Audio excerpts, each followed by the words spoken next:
la une de l'actualité dans cette édition, un emprunt obligataire pour renflouer les caisses de l'État. Le gouvernement burkinabé a besoin de 75 milliards de francs CFA pour financer les projets du plan national de développement économique et social. Le prix de l'obligation, 10 000 francs CFA. L'opération est lancée ce matin à Ouagadougou. On en parle dès le début de ce journal. Et puis au Soudan, les manifestations contre le président Omar el-Béchir s'intensifient. La pression est montée d'un cran ce week-end. Et depuis hier, les manifestants massés devant le quartier général de l'armée demandent à cette dernière de rejoindre la lutte. Et pour la première fois, la police ordonne à ses forces de ne pas intervenir. Bonjour, merci de suivre les informations de la mi-journée sur la télévision du Burkina. Pour ouvrir ce journal, direction la Turquie, où le président du Faso effectue une visite officielle de 72 heures. L'agenda de Roch-Marc Christian Kaboré s'annonce très chargé. Le chef de l'État burkinabé a présidé ce matin un forum d'affaires Turquie-Burkina Faso pour le renforcement des relations économiques entre les deux pays. Nous retrouvons nos envoyés spéciaux dans la capitale politique turque, Ankara, avec Jean Zongo et Godefroy Bazier sur place à Ankara donc. La visite du président du Faso a bien commencé hier par un séjour à Istanbul, la capitale économique turque. Au bord du Bosphore, Roch-Marc Christian Kaboré préside aujourd'hui le forum économique sur les potentialités du pays des hommes intègres. Des hommes d'affaires du Burkina et de la Turquie se rencontrent pour des échanges fructueux. À Istanbul, Roch-Marc Christian Kaboré échange également avec la communauté burkinabé vivante au pays d'Atatürk, une communauté forte de 500 personnes.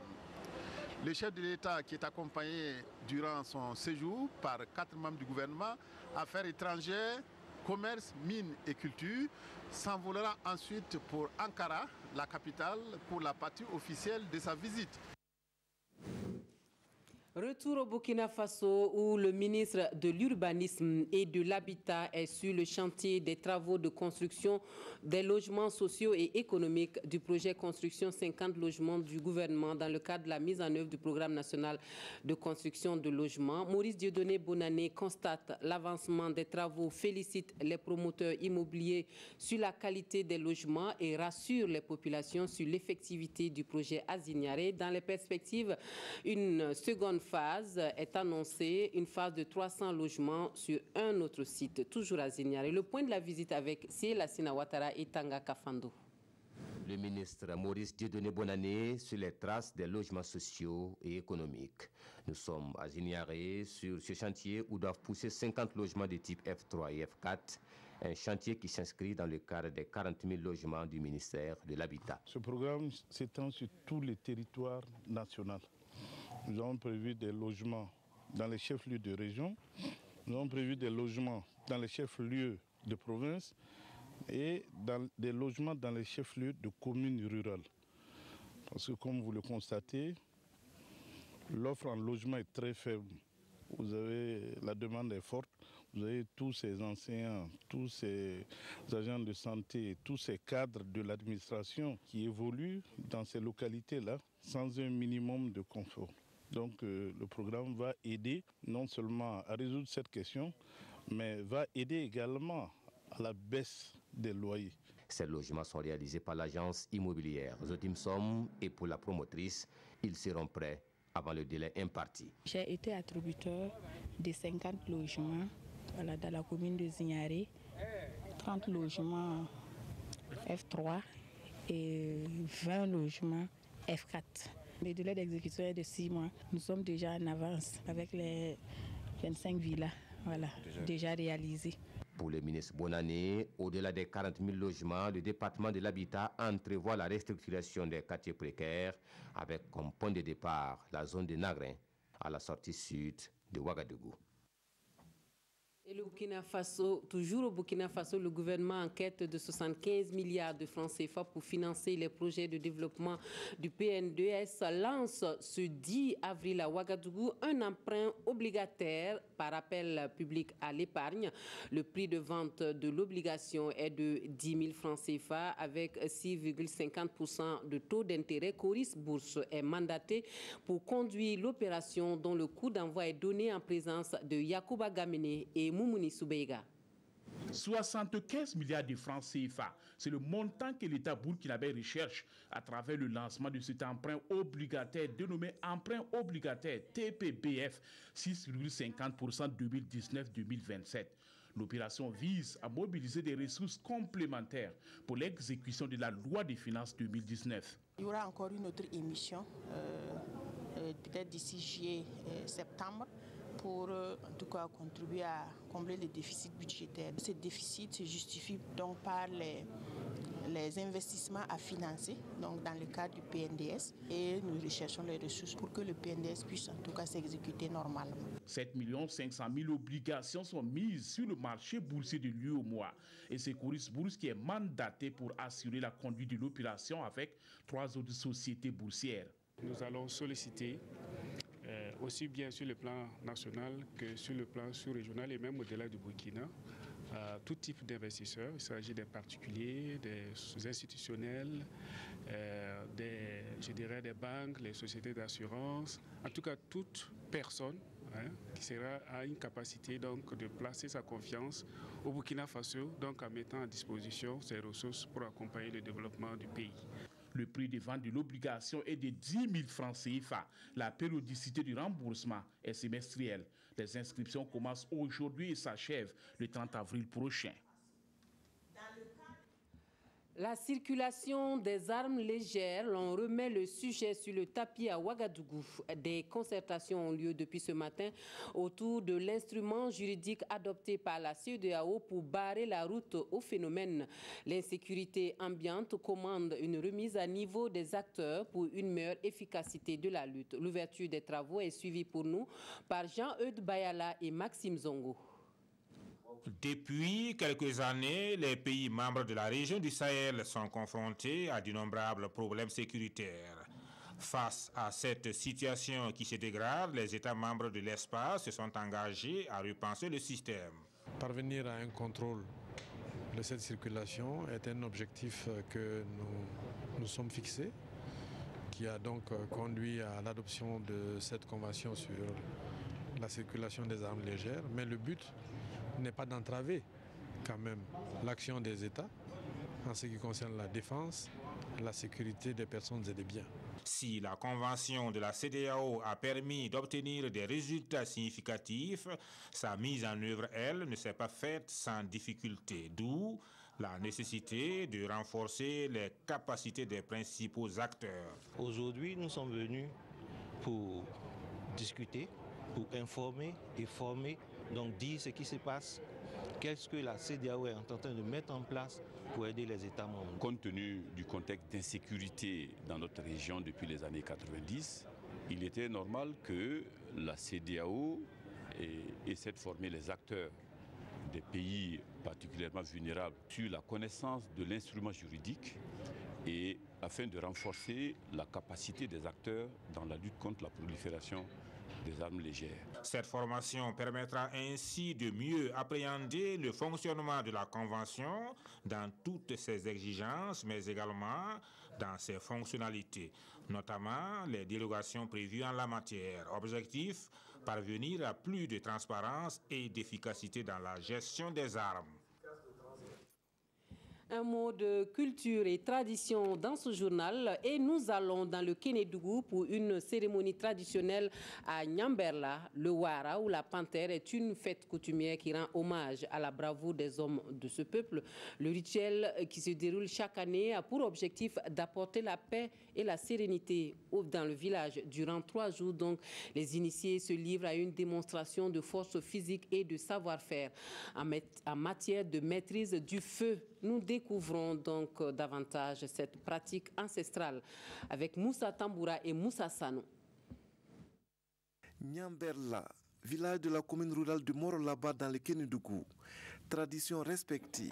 Cette année encore, le village célèbre une de ses fêtes coutumières, le Wara qui signifie en français la panthère. Ces jeunes torse nus sont les Waranikaladins ou les fils de la panthère. Après des moments passés en brousse, ils sillonnent les villages pour rendre hommage à certains notables, mais aussi à certains lieux sacrés. Les voici ici chez le chef du village. Si vous voyez que cette tradition est arrivée ici à Nyamberla, c'était pour permettre à ce village d'exister, de faire notamment face à la famine. Outre ce phénomène, cette tradition apporte des réponses à d'autres préoccupations des populations. Il s'agit par exemple de la lutte contre l'insécurité. Dans le passé, cette question était un souci majeur, car des animaux sauvages ou des sorciers rendaient la vie difficile aux populations. Le village de Nyambela célèbre cette fête du Wara depuis plusieurs décennies maintenant. Selon des sources, cette célébration est le fait d'un chasseur d'oiseaux. L'un des gardiens de cette tradition aujourd'hui à Nyambela, le voici. Notre ancêtre, un Dozo, était allé à la chasse dans la brousse. C'est là qu'il a rencontré des génies qui possédaient un fétiche appelé Wara. Il leur a émis le vœu d'en posséder aussi. Les génies ont demandé à notre ancêtre le Dozo s'il allait pouvoir respecter la tradition qui entoure ces fétiches. Il a dit oui. Et c'est ainsi que les génies lui ont donné le Wara. Et depuis lors, c'est cette tradition de ces fétiches que nous perpétuons d'année en année ici à Nyamberla. Cette année, ils sont près d'une centaine de Waranikaladins. Ils ont entre 25 et 35 ans. Leur savoir-faire, notamment en matière de maîtrise du feu, rappelle à certains adeptes de cette culture un passé glorieux. Notre temps, nous étions aussi faits comme ils Français. C'était la même chose, mais ils ont plus beaucoup que nous. Ils ont les courris maintenant. Nous n'avons pas de courris. Pour attasser là, on n'avait rien. Bon, ils avaient maintenant les courris là attassés. Donc maintenant, on dirait c'est modifié maintenant sur leur temps. Ça fait 45 ans que je suis dans cette tradition du Wara. Chaque fois qu'il y a une telle cérémonie dans un village, je suis présent. Malgré mon attachement à l'islam, je ne peux négliger cette culture bambara. Aujourd'hui, je suis à Nyamberla pour assister à ce rituel qu'on ne doit au grand jamais laisser tomber. Et face au défi des temps nouveaux, les garants de la tradition à Nyambela restent formels. Notre héritage et notre salut, c'est dans la culture bambara. Quand tu nais et que tu trouves tes parents dans une pratique, si tu veux faire autre chose, il ne faudrait pas chercher à détruire pour eux. Si vous voyez aujourd'hui que l'Afrique noire est en retard sur plusieurs plans, c'est en partie parce que nous avons négligé nos pratiques ancestrales.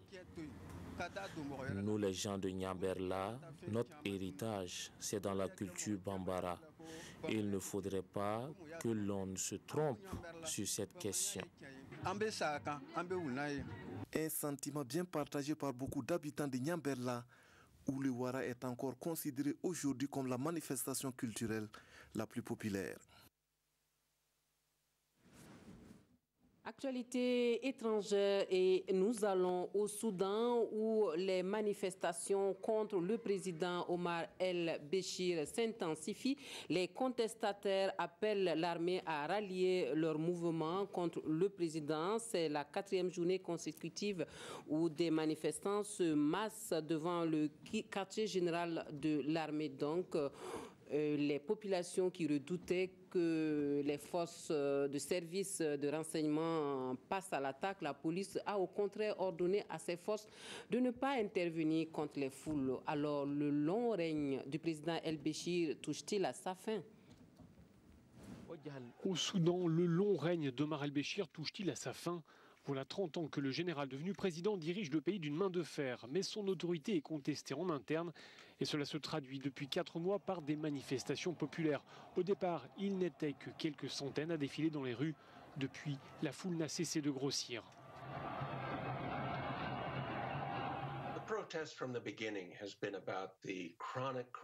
Les manifestations depuis le début portent sur la corruption qui touche le régime, sur les malversations dans la gestion économique et sur la brutalité du régime El-Béchir, sur la répression et les violences dans les provinces du Darfour, du Sud Kordofan et du Nil bleu.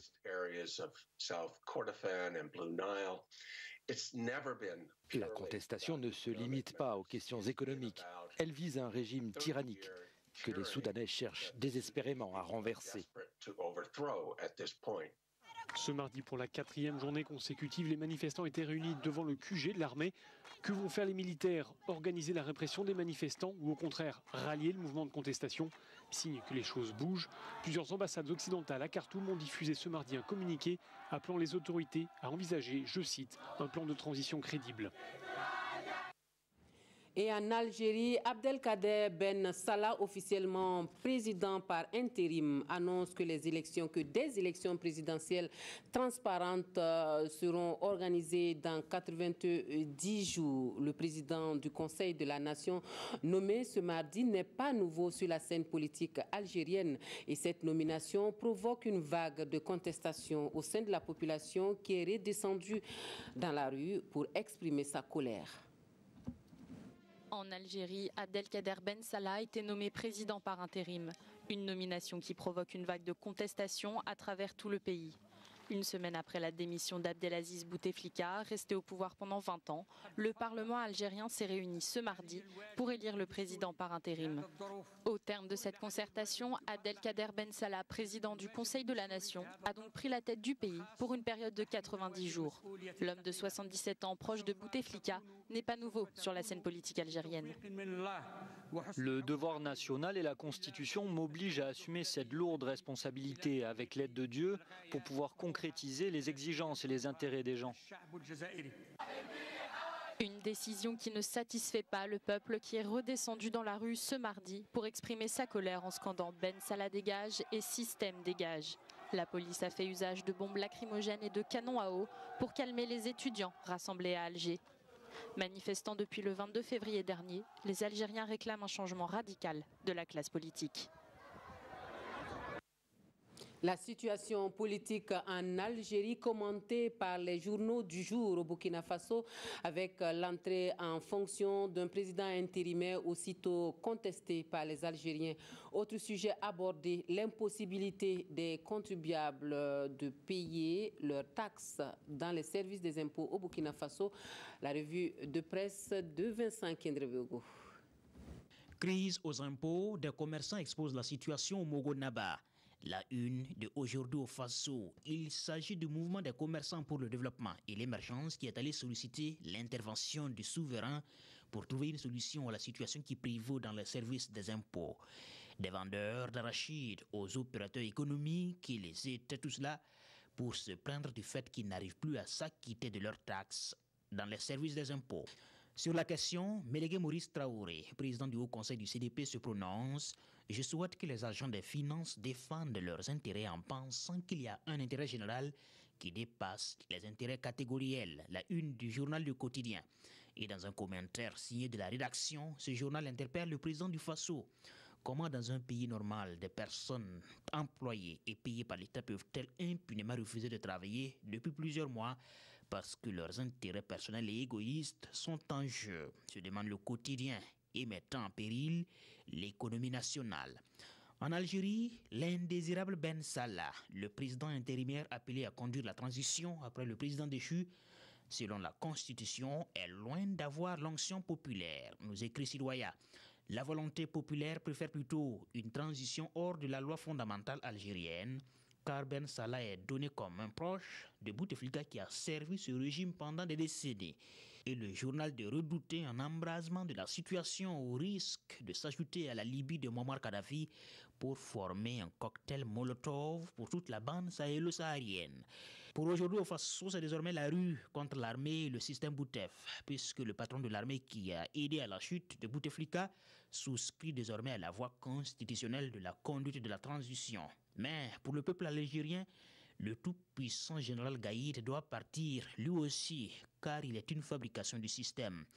Selon le pays, le mariage entre l'armée et la rue n'ira pas plus loin et les 90 jours de transition ne sera pas du tout repos pour Ben Salah. Voilà pour les actualités dans cette édition. Merci de nous avoir suivis. Très bon après-midi à tous.